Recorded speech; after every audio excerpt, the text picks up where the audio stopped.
What is going on, everyone? This is the Kid DC Wrestling back at it again with another video with your WWE Royal Rumble 2022 pay-per-view event.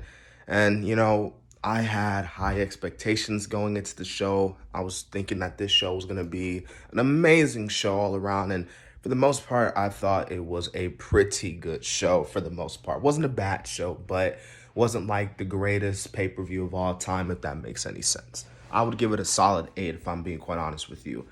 But let's not waste any time. Let's get straight to it.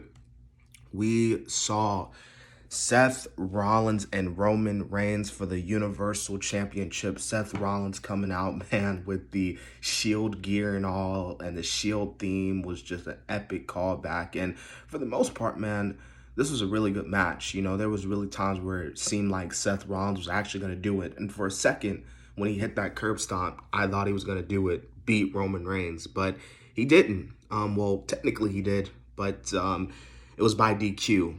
And that's pretty much what everyone's talking about, because as great as this match was, really great opener, probably one of the best matches of the night. The ending got a lot of people talking because Roman locks in the guillotine. The ref pretty much helps put Seth Rollins' hand on the rope, and ref counts to 5, and Roman Reigns, still holds the title, but Rollins wins. So a lot of people didn't like the finish, but me personally, I didn't really have a big problem with the finish. I can understand where people are coming from, but from a storytelling perspective, I can absolutely agree why they went with this finish. Roman wanted to beat the absolute hell out of Seth Rollins after what he said, after what he did to his Shield brother, and I mean, rightfully so. So I can understand where Roman Reigns was coming tonight, just not pinning Seth, but just beating the absolute hell and making Seth pay. And we saw after the match, man, Roman picking up the chair and hitting Seth over and over again like he just didn't care. But for the most part, like I said, really, really great opener. Next, we had the 30-woman Royal Rumble match. And for the most part, man, I thought this match was all right. I'm gonna lie. Like, both Royal Rumbles were, well, the men's was mad, but I'll get to that. But the women, it was solid. But we do get Ronda Rousey. She made her return. Ronda Rousey won the women's Royal Rumble match, which means she is going to headline WrestleMania 38. And judging by how the reports are, it seems like Ronda Rousey is going to face Charlotte Flair, because there's reports saying she's going to be on SmackDown, even though she's going to be on Raw tomorrow night. So it looks like it's going to be Rousey and Charlotte. And who knows, we could get Big Time Bex versus Bianca at WrestleMania. And honestly, I have no problem with that whatsoever. Speaking of the Raw Women's title match, we got Becky Lynch defeating Doudrop.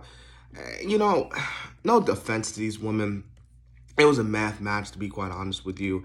It was at this point where, you just got done with the women's Royal Rumble match, a long women's Royal match. So, it was kind of dead. The crowd, you could tell the crowd was dead for this show, for this match. But for the most part, I thought the match was pretty good. I know I just said mad, but I meant to say good. But for the most part, like I said, this matchup was pretty good. And yeah, Becky Lynch retains, like rightfully so. And now we had the dream match. That's right, folks, the dream match.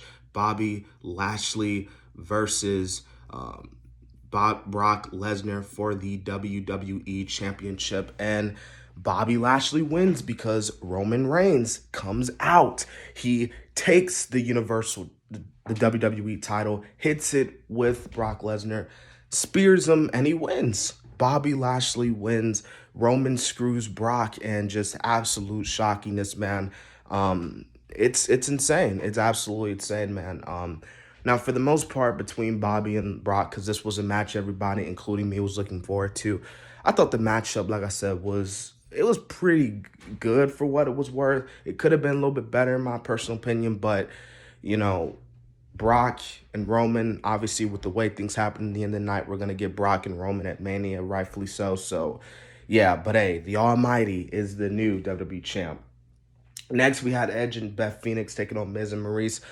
No offense to these four, but, with Edge, I think this is one of, like, the most non-interesting matches that Edge has been since he's been back that I just haven't really been interested in. So Edge and Beth get the win here, and I honestly don't really know what you do with Edge. coming into WrestleMania. You could do him and Styles. I predicted that they should do that match. And same thing with, you know, Rollins. Like, what do you do with Rollins? You know what I mean? But he could go after the WWE title. And of course, we got the men's Royal Rumble match. Now, I'm not going to lie. I'm not going to front. I'm going to be truthful, guys.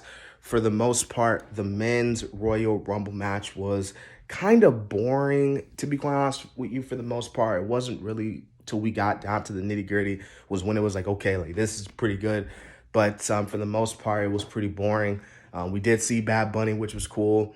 We didn't really see a lot of surprises, unfortunately, like, you know, no, like, actual surprises, because Brock pretty much, like, after what happened with the title match, we knew Brock was coming up, and he did. Brock comes out, and he wins the Royal Rumble, and that was the Royal Rumble. So, yeah, man, like I said, for the most part, it's a pretty good Royal Rumble match.